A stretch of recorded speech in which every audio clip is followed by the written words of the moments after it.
Raidieraksts Drošinātājs. Hello, Ivona. Hello. You are the co-founder of Ukraine's Vetteran Hub. What it is? So Vetteran Hub is a nationwide network of support for veterans and their family members. We've launched in 2018 in Kyiv as a pilot project, but ever since we have grown and we have multiple representations across the country. Basically, if you would imagine it, it's a very nice open space where veterans can come and receive services like legal advice or employment support or case management in a very friendly environment. It's like a one-stop shop for psychosocial services you would need as a veteran in Ukraine. We also provide services as a mobile office. So if you live in rural areas or you have hardships in accessing services, we would come to you and provide the service at home or at your community, wherever is more convenient for you. It would be just the same array of services and also psychological services. You could also call our trust line or you could show up to our partner location. So it's quite a diverse variety of ways that we provide services to veterans and their loved ones. We also do analytical research, so we have an internal think tank that provides us with the knowledge on tendencies and the needs of our audience, and we do a lot of advocacy projects based on what we learn from veterans in our daily interaction with them. Is this a NGO? Yes, this is an NGO. It's a charity organization that's funded through multiple streams of international grant funding. I imagine in 2018, when you just started, the amount of people who would have needed your services was much, much less than now, knowing that the full-scale invasion has been going on for 2 years now. And there are so many people that have gone through the front line and came back and needed support. How can you handle that amount of people? It has been an issue for quite a long time for us now. So in the beginning, of course, when we were starting, there were about 360,000 people who've gone through ATO-GFO plus their families. It's still a large amount, given that Ukraine actually didn't have a veterans care system. So we've inherited a lot of legislation and approaches and even our stereotypes from the Soviet Union when we were under occupation, but we never actually rethought that for independent Ukraine. And ATO-GFO was a big challenge because of that. We had to come up with a system that was non-existent and was non-human before us coming into the field.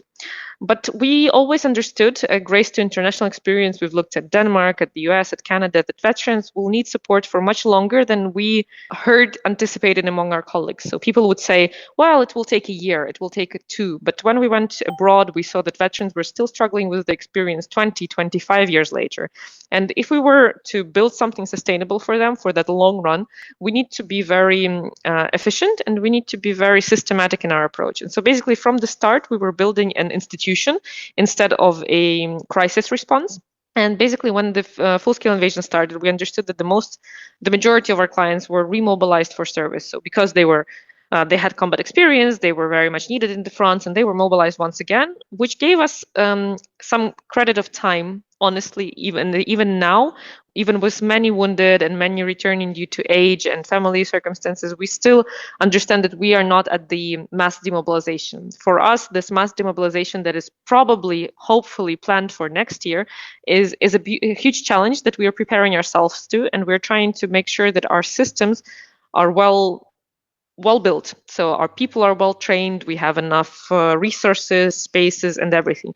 So at the moment, basically what we are doing in the majority of it is preparing our organizational capacity. Of course, we continue providing services and everything, but we are keeping in mind that the biggest scale of demand will start after the first demobilization. So but basically it's like everyone in Ukraine waits for the victory, and when the war will stop, but you wait for it with the different thoughts in your mind, because then the real work will start, right? For us, mainly yes. Our focus is when veterans start to build their new civilian realities after the war and to integrate all of that experience. But we are also mindful of the fact that Ukraine is building reintegration for veterans, and veterans are coming home during a war for 10 years now. So it's kind of part of our reality. And while we are preparing for this scaled demand, next year we understand that our client is not much different since 2018. Of course, the mass atrocities and the type of war has changed,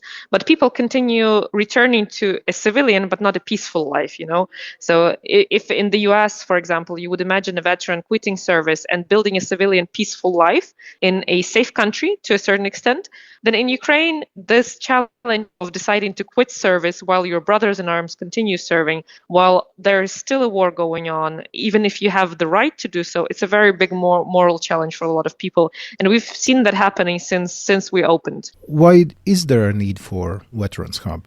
Ukraine did not have a system of veterans affairs, and all of our mindset towards veterans, all of our perception of veterans was very outdated and non-realistic. And so instead of looking at a person and at the person's needs, Ukraine as a system, as a government, as the society, we're looking at a number of stereotypes and stamps that we attributed to veterans. And because of that, we had to create an institution that would actually help translate this experience and show the human side of the veteran experience and would help cover the need that the government does not cover for. So the government never saw veterans as a separate service target audience. They saw them along with many other, as they would call, problematic audiences. And we don't see veterans as such. We see veterans as, first of all, citizens who have quite a different experience and who have different requirements in service provision in certain areas. But unfortunately, there is not much competency among the people. So, for example, in 2019, we figured out that a lot of our clients didn't get good healthcare. And the problem was not that there were no doctors, but the doctors had stigma that veterans were old. And so when they had a young woman, for example, or a young man show up that wouldn't have any attributes of a veteran, wouldn't wear paramilitary clothes or something like that, they wouldn't ask them about their military experience, and that would be overlooked in diagnosis. And so when a veteran after traumatic brain injury suffered a headache, they wouldn't get a treatment for traumatic brain injury consequences, they would get a treatment for a headache, which didn't provide them with the necessary outcomes. And so basically what we did is we went to primary healthcare providers and we taught them about this knowledge, how to question a person, whether they have been to war, whether they have not. We tried to widen their horizon and make sure they understand that veterans can be very young. They can be 18, 19 years old. They can be wounded in battle, and it's not always seen. And so it's very important to ask this question preventively. And we do the same thing with many, many other audiences. We work with employers, we work with psychosocial providers, we work with simple citizens who just happen to know a veteran and help them understand how to better serve and how to better cooperate with veterans in their area of expertise. How do you see the result of your work? So I would say that we were a change maker for this field, definitely. When we were starting, people wouldn't call veterans veterans. They would use whatever other word you can come up with, like a fighter or a frontman or something like that, but wouldn't call them veterans as participants of war. We were very consistent in saying those people have participated at war, even if it wasn't called so, and they have the same experience and they should be called accordingly. We also have changed the perception of how veteran services look. So if you would come to Veteran Hub in Kyiv or in any other city, you would see a very, very modern, nice and comfortable space that is very different from what Ukrainians are used to seeing in government buildings, especially in rural areas. And we've seen after our opening in 2018, many others copying this approach, which is a very positive example, actually. And so now it's a new norm that veterans receive services in nice places instead of outdated places. We have just recently posted together with our fellow organizations who have been also working in this field for quite a long time, a huge document on mass recommendations for the government policy. So we literally wrote the state policy and offered it to the government as the basis for the governmental approach for veterans moving forward. This all couldn't have been possible if we didn't work with veterans daily for this whole time. And I think that more is to come, actually, because we were so far behind in understanding those people and their needs that those 6 years, they were only the pilot stage of whatever we could achieve. And now actually we are preparing for first a larger demand, but second also a bigger impact that we can achieve in how their lives are being shaped after the war. On the one side, you're doing excellent job that needs to be done. On the other side, maybe somebody in the government. I know that Ukraine is changing, but there are still old people living the old ways and stuff like that. There might be some who would think that, oh, you are just showing people that the government is not capable of everything. What has been the response of the government to your work? So I think in the beginning, we were a bit of a visionary and they didn't really understand what we were trying to say. And we didn't find the right words to explain ourselves. But gradually, we learned to work together with the government where possible. The problem is that in case of veterans, many things are just not there and are just not available to cooperate with. So we have good allies, for example, in the Ministry of Social Policy, but the Ministry of Social Policy will take care of those veterans who will require the most care. They are not the ones who are building the policy for the whole government. I wouldn't say that we ever faced pushback because our work doesn't actually depend on the ministries and the government. We're quite independent in what we do. But we've also seen quite a lot of hesitation and cooperation with us. We've seen some competition in the past. I think that specifically last year, things have started to shift quite significantly. And we've started seeing dialogue, and we've started seeing the understanding among politicians and government officials about why this policy is so important. So imagine if I'm a veteran in Ukraine and I'm going to one of your hubs. What can I expect? What kind of support, what kind of help can I expect to get there? So first and foremost, we're the people who would have the time to listen to you. Just everything you have to say, or your whole story, it's not uncommon for people just to want to share what they've been through, not even with a therapist, but just with a friendly person who's there to listen to them. And that is the basis of our service as we see it. But then, of course, whilst talking to people, we learn about their problems and what they have challenges with. In that case, we can provide psychological therapy, which would be professional and which would require enrollment and more longer-term cooperation with the person. We can provide legal advice, primary legal advice. We don't follow people to court. We don't have that resource to kind of go into court and start defending them. But there is a governmental service which is pretty good and free for all Ukrainian citizens and the veterans included, if they need it. And we also provide case management. So basically, we help the person identify their needs in a broad array of well-being domains, like whatever you may need as a person, and to find ways and plan how to secure those needs. So it's a general like social work. And we also provide employment counseling. So if you're looking for a job, if you're looking for re-employment, if you're trying to translate your military experience into something the civilian employer will actually understand on your CV, we would help you do that. And we would help you look for friendly employers who have a policy on veterans, who are working even with us. So for example, our own organization has over 130 partners among Ukrainian employers who cumulatively employ up to 1 million people in the country and who are currently, with our help, developing their veteran policies.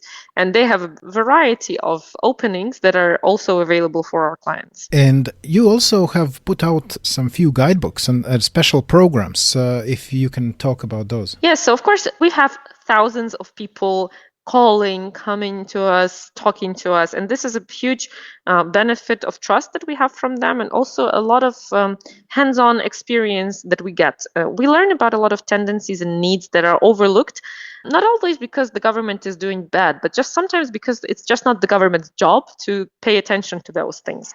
And we do our own internal analytics, so we do in-depth research and we publish quite a lot of those, and we try to make those problems visible and understand underlying reasons for them and how they can be treated. And then we also, based on those, often do our own solutions, and we provide those solutions to the audience that's mentioned. So, for example, we did a guidebook on sex and intimacy that's called Resex for wounded veterans and their partners who are recovering together and who are looking for a way to restart their intimate relationships. So we've also done a guidebook for employers called Praktika, teaching them how to be good employers to veterans and how to audit their processes to suit veterans' needs. We've been doing the same thing, a guidebook for state employment agencies on how they can best treat veterans in their interaction, and many, many others. So for mental health providers, for primary healthcare providers. And we also did one for veterans quite recently on conscious parenting. And actually, it wouldn't even be fair to say that it is for veterans because the primary audience there is their spouse. We did a guidebook on pregnancy, planning the pregnancy, the actual pregnancy, labor, and the first year postpartum in times of war in military families. Because like when you look at it, most likely those women either were pregnant before the war started or they got pregnant during a war, meaning that their loved one is likely in the military and hasn't had the chance to be close to them. And we thought about those women and we thought about the situation that they're in and the information that they might be lacking, going to simple women consultations in labor units to pediatricians who are not very well informed about the peculiarities of such relationships and the burden those women are actually taking on. And we created a guidebook for them. We distributed it through maternity wards, through women's consultations, and through pediatricians to make sure they reach those women who are waiting for their husbands or to return from war, being pregnant or soon after labor. And we also created a set of information for the parents, for the husbands, because it happens so that while being in the military and while fighting with Russia, it's quite an intense job. You don't really have the time to watch movies, or go through a course. But we tried to condense the information into 10-minute videos about how you can be a supportive partner, even not being there, or how you can participate in labor if you are lucky to get the vacation and to actually get there by the time that your wife goes in labor, how to take care of a child. So everything normally a father would learn probably in preparation for pregnancy, but it's just the reality that the military guys, they don't have the time to do this, especially if it's their first kid and especially if it's their first kid while they're in service. So it's very mindful of how is it to be a father who is not sure if he's going to be there during the raising of his kids. It's quite a intense experience, and even making the decision to have kids during a war is very, very hard, to be honest. And we condensed a lot of information for the spouse. So for the woman who's taking on this motherhood role during a war with a spouse in the military, and we created a book for her, yes, but it is written in a very particular language, and it makes focus on the areas important for her. So how do you build a relationship as new parents, being not together, not being able to see each other for months and sharing this information? How do you make sure that the father gets the feeling of parenting? Or how do you mitigate this all? How do you cope with loneliness? How do you cope with anxiety? How do you cope with the fact that you don't have help around? Because the reality of those women is that unless they have somebody close, which is not the case oftentimes, they are left alone with their kid, worrying about their husband being in the front lines and not being able to change the situation. And so our chance there with this communication was to give them a friendly reminder that they're not alone, they're doing a great job, and to give them some hints on how they can feel better while doing it. Among our listeners are definitely many young parents or people who are just thinking about to become parents. I don't want you to tell me everything that's in your guidebooks in 2 minutes. Of course, that's not possible. But I just want to get our listeners to get the idea what it means on very human level. Help me understand what it is. You are on a front line. You have to kill your enemy. At the same time, your spouse is giving birth to your first child, maybe, right? What is the situation like? So, first of all, when you're in the military, sometimes killing people is your job. And what we hear from our clients is that they don't pay that much attention to the fact, because it is not about killing people, it is about doing your duty and defending your country. Well, I phrased the question wrongly. I didn't mean to, you're killing people. I mean, you're defending your country, of course. I'm not talking about that. But yeah, at one point, you just have to be a soldier, but at the same time, your thoughts are maybe back home with your wife, right? Absolutely. When you're there and you're doing your job, and this job it's 24/7. You don't really have breaks. You don't have a schedule or something. You're always on the run and you're doing something. And it is very, very different from the state of mind even that you would be at home. So when you're relaxed, when you feel safe, that is something that is not available for Ukrainian soldiers for 2 years now. They're not safe. They're not relaxed. They are not empathetic because they are not relaxed in many cases. So they're not that invested into the relationship. And also there is a lot of feeling of guilt and shame, because my loved person is out there struggling with the experience that is so big and so large and so hard, and there is almost nothing that I can do to help. They might, for example, ask for a vacation or for a weekend to go and support their spouse, but it's not always available and it's not always possible.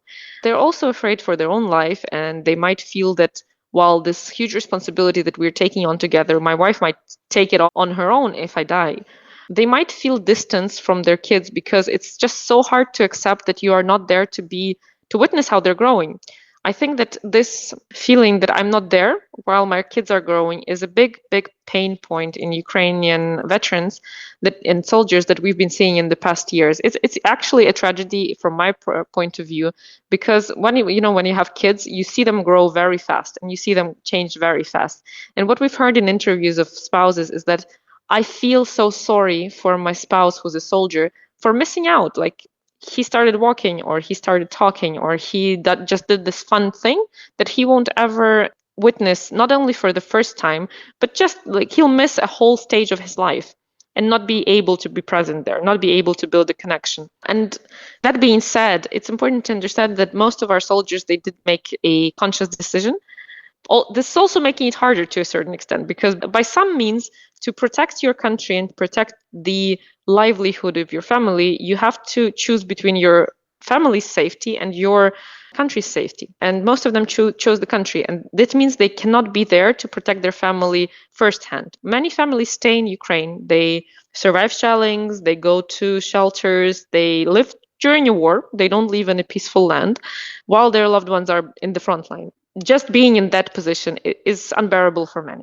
In reality, it leads to distanciation, because sometimes when you cannot bear a feeling, you're just trying to block it away. But also, it can lead to a lot of frustration, and it can lead to acceptance. We see that 2 years into the war, a lot of families have gotten used to it, and it's just the way things are. And I see that partners and soldiers are trying to do their best to be in the lives of their children. They're making a lot of effort, and it's very creative effort. They're making dates with children online, and they're kind of teaching them stuff. They're doing math together when they have time. They're having breakfast over video when they have the time. And it's at the same time heartbreaking to see and very uplifting to see as well. For whom it is more difficult, if you can sort of say that in general, for the soldiers who are at the front line, or for the spouse back home who just gave birth or raising the kid? I think it's incomparable. So those are just two different experiences in the same family unit, and both of those people are struggling in a different way. I think that what spouses feel is a sort of alienation, because when you're a spouse of a military, you're not a civilian 100%, because you don't live the life civilians do. You don't enjoy the things civilians enjoy. You don't have that peace of mind that many people do have when their loved one is close. But you are also not in the military. You're not part of a spouse group, or you're not connected to the brothers in arms of your husband. You're just out there, mostly on your own or with your family or close friends. It depends on the circumstances. And I think that this loneliness is probably one of the largest challenges for those women. And the fact that they are not recognized legally, they're not recognized societally to the appropriate extents. So it's kind of an unseen experience that is just there. It's huge. It's very powerful, in my personal opinion, but it is not recognized as heroically as the experience of the military. But for the military guys, it's not easier. Giving up all that and missing out on their lives and missing out on their own civilian identity, missing out on the relationships with their children, with their spouses, on the ability to be a good spouse, as you would imagine, to contribute to the family household, to take care of them when they need to be taken care of. Not being able to do that is also a very, very hard experience. I think that people who find strength to still do it, and they find creative ways to be close, to remain trusted while going through so many heartbreaking issues, is a huge power, and I admire it from a personal level a lot. Can you take something from the Western research, let's say, and apply it to Ukraine? I'm asking this because in United States, in UK, in Germany, or in France, soldiers are professional soldiers. The spouses mostly, they know who they are marrying to or getting into a relationship. They know that if I marry a soldier, there is some side effects to that. Maybe we will move quite often from base to base or location to location. But here in Ukraine, in 2022, it's sort of became totally different situation, that people who would maybe never thought that they would become soldiers, they became soldiers, and of their own choice. And that's different. You have to adapt to that, right? I think that's part of the question. But I think that it's also larger than that. So Western research is good because it's there. Ukraine never had data on its own veterans. So we literally never asked questions. We never did research that would be sufficient to actually inform some sort of a policy.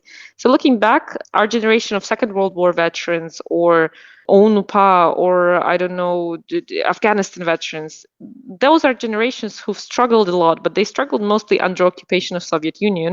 They were overlooked. They didn't receive dignified care. And Ukraine also didn't get any information that would inform about what were their needs, how did they feel, what was good, what was bad, because we didn't have the chance to do that.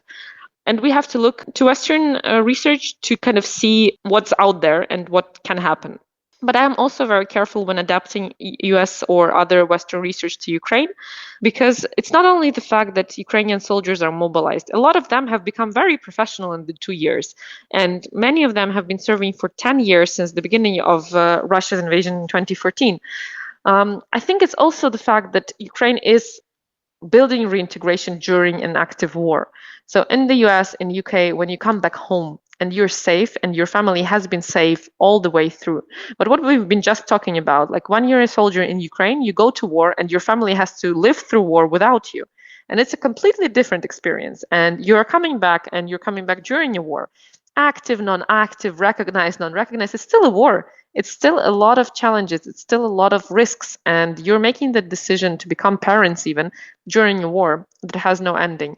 And I think that this particular fact, it differentiates us a lot from other soldiers in other armies. And we need to be mindful of that. And I think that also our neighboring countries who are evaluating the risk of Russian invasion should also look at our experience a bit more closely and how it affects people and how people learn to adapt and how people actually cope with this experience, because it will be a lot more relatable in case things go sideways than Western experience. That's what we've learned probably in the 10 years. There are people in Latvia and in Western Europe probably as well. You read time to time in Twitter some comments or something like that.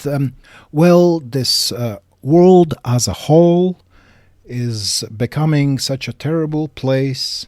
Wars, global warming, economical situation and stuff like that. I'm going to be a responsible human. I'm not going to give birth a child into this terrible world. What would be your response to people who say something like that? I would say that becoming parents is a choice, adult choice that requires a lot of responsibility. I think that being an adult is hard in any times. It might seem harder now than it was 20 years ago, but I don't think it is realistically so. I think that every adult generation is suffering from decisions they have to make and responsibilities they have to take. And it comes down to whether you're fit for the responsibility, whether you want it, whether you actually want that experience, and whether you're ready for it or not. In regards to responsible parenting in military families, what we try to make visible for the military is that it is natural for people in stress and in immediate danger for their life to feel the urge to reproduce and to have children. And it might be clear, it might be not clear, but sometimes you just get that feeling like, what if I'm dead tomorrow and there's nothing left of me? And whilst this requires a lot of respect to the person's feelings, we urge the person just to take time and think a little bit more about whether they want the parenting experience, whether they want the connection, they want the relationship with the child, whether they want to be parents, or they just are afraid of what's to come. And we touch base on that briefly in the guidebook because it's mostly to people who already made the decision. But in the future iterations of the project, we want to pay a lot of attention to the decision-making process, because even after ATO GFO, we've seen a lot of unconscious decisions happening, which is natural for humankind just when they're in danger. But we've seen a lot of veterans coming more consciously to the choice of becoming parents a bit later in life, after they started feeling better in civilian life, after they just sorted out their whereabouts, where they're working and where they're living, what they're doing in civilian life and stuff like that, and then committing to something so long-term and so complex as parenting. So at the moment, we don't have active campaigns about that, but I think it's worth mentioning that life danger can also lead not to the fear of reproduction, but also to the will to reproduce. Right. Well, that was very eye-opening. Thank you so much for that. Thank you. Raidieraksts Drošinātājs. Jā, paldies Dīvam. Viņš sarunājās ar Ivonu Kostynu, Vetteran hub līdzdibinātāju. Un, tās pārdomas, laikam, kas man radās pēc šīs intervijas, ir, kaut vai viena no tām ir par to, ka patiesi kā varbūt atšķiras šo te veterānu dzīve, karavīru dzīve pēc tam, kad jau viņš vairs nav frontē, atšķiras no tiem karavīriem, kas varbūt, tajās pašās Amerikas Savienotajās valstīs beidz savus dienesta gaitas. Viens ir varbūt, ka tur tu vari doties tiešām pie savas ģimenes, sākt veidot dzīvi no jauna, kopā ar ģimeni, mierīgi, bet Ukrainā jau tas ir pavisam citādāk. Tur jau turpinās karš un tavi, draugi, paziņas, varbūt pat radi vēl turpina karot, kamēr tu arī tādā kara stāvoklī kaut kā mēģini atgriezties tajā ikdienā, bet ikdiena, kas nebūtu nav mierīga ikdiena. Jā, katrā ziņā tās ir lietas, par ko ir jādomā, un kā pat Ivona teica, arī jāņem vērā citām Krievijas kaimiņu valstīm šī te Ukraiņu pieredze, un kā jau ļoti daudzi mūsu viesi, viņi ir atvērti sadarbībai, tātad, ja kādam ir interesi par šīm tēmām, tad noteikti varat uzmeklēt Ivonu Ukrainas Vetteran hub. Jā, tik tālu mūsu šīs dienas lielā saruna. Ja jums tā šķiet interesanti, padalieties ar to, aizsūtiet saites uz šo sarunu saviem draugiem, radiem paziņām. Tāpat arī drīkstat likt tur tos laikus vai 5 zvaigznītes vai 1 zvaigznīti, kā jums viss šis šķiet vai nešķiet interesants. Noslēgumā es vēl gribēju tik uz mirkli atgriezties pie Navaļnī nāves. Tur nav mums šeit drošinātāji kontekstā, tur īpaši daudz nav ko runāt. Krievijas opozīcijai acīm redzam ir jātiek pašai ar šo galā, saprotot, kā virzīties tālāk, ko darīt uz priekšu. Bet ja mēs runājam atkal jau drošinātāju kontekstā, tad ir jāsaprot, ka Navaļnīs nebūtu, piemēram, Ukrainā netika uztverts pozitīvi. Viņi tikai redzēja šīs te impēriskās ambīcijas un labi atcerās teksts par Krimu, kas nav viesmaize, kur varētu dot šurp turp atpakaļ. Tāpat arī droši vien jāuzsver ir lielā atšķirība starp rietumiem un bijušo komunismu bloku, ka mums šeit nepietiek vien ar to, ka kāds ir bijis pret Putinu. Tas uzreiz nenozīmē, ka šim cilvēkam nav imperiālo ambīciju, kas apdraudētu Krievijas kaimiņus. Un es jau iepriekš kaut kad esmu runājis par to, ko es gaidīju 25. februārī 22. gadā. Es skatījos uz Krieviju, kāda būs reakcija, vai cilvēku miljoni izies ielās. Jā, arī pēc Navaļnī nāves mēs redzējām cilvēkus stāvam rindās, noliekam ziedus šur tur, Krievijas lielākajās pilsētās. Bija aresti, vairāk 100 arestēti, bet atkal jau šādas te lielās, daudz miljonu valstī atbilstošās reakcijas ielās nebija. To mēs redzējām. Jā, mēs vērosim, kāda būs opozīcija, cik tā patiesi būs opozīcija Krievijā. Tagad, protams, acis pievērstas Jūlijai Navaļnajai, kura tad ir solījusi turpināt savu vīra iesākto, bet cik tas patiesi būs veiksmīgs. Te mēs varam velkt droši vien paralēlis ar to, kas ir bijis saistībā ar Baltkrieviju. Svetlana Cihanovska arī tiek saukta par opozīcijas līderi, arī atrodas ārzemēs, arī turpina cīnīties par brīvu Baltkrieviju. Varam vilkt un paralēli skatīties, kā viņai līdz šim ir gājis, un skatīties, kā tagad ies Jūlijai Navaļnajai, vai viņai izdosies kļūt par tādu īstu līderi, kas patiešām aiz sevis var pavilkt ne tikai tos, kas jau ir pret Putinu, bet pārliecināt arī tos, kas vēl šaubās, ka viņiem ir jānostājas pret Krievijas autoritāro līderi. To, laikam, visticamāk rādīs tikai un vienīgi laiks. Jā, katrā ziņā daudz runāja, daudzi izteicās lielākās un mazākās tribīnēs, bet, godīgi sakot, man palika šajā nedēļā atmiņā tikai viens dvēseles kliedziens, un tas bija no kādas Ļeņingradas blokādes pārdzīvojušas kundzes gados Pēterburgā, pēc tam, kad viņa bija nolikusi ziedus, un viņa uzrunāja savus tautiešus lūk šādi.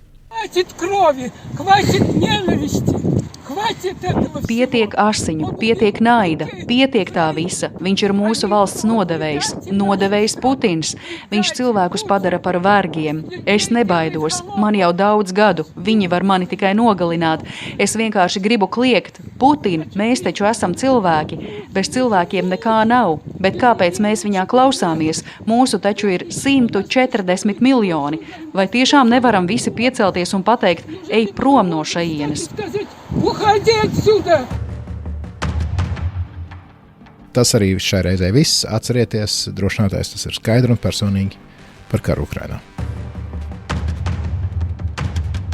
Raidieraksts Drošinātājs.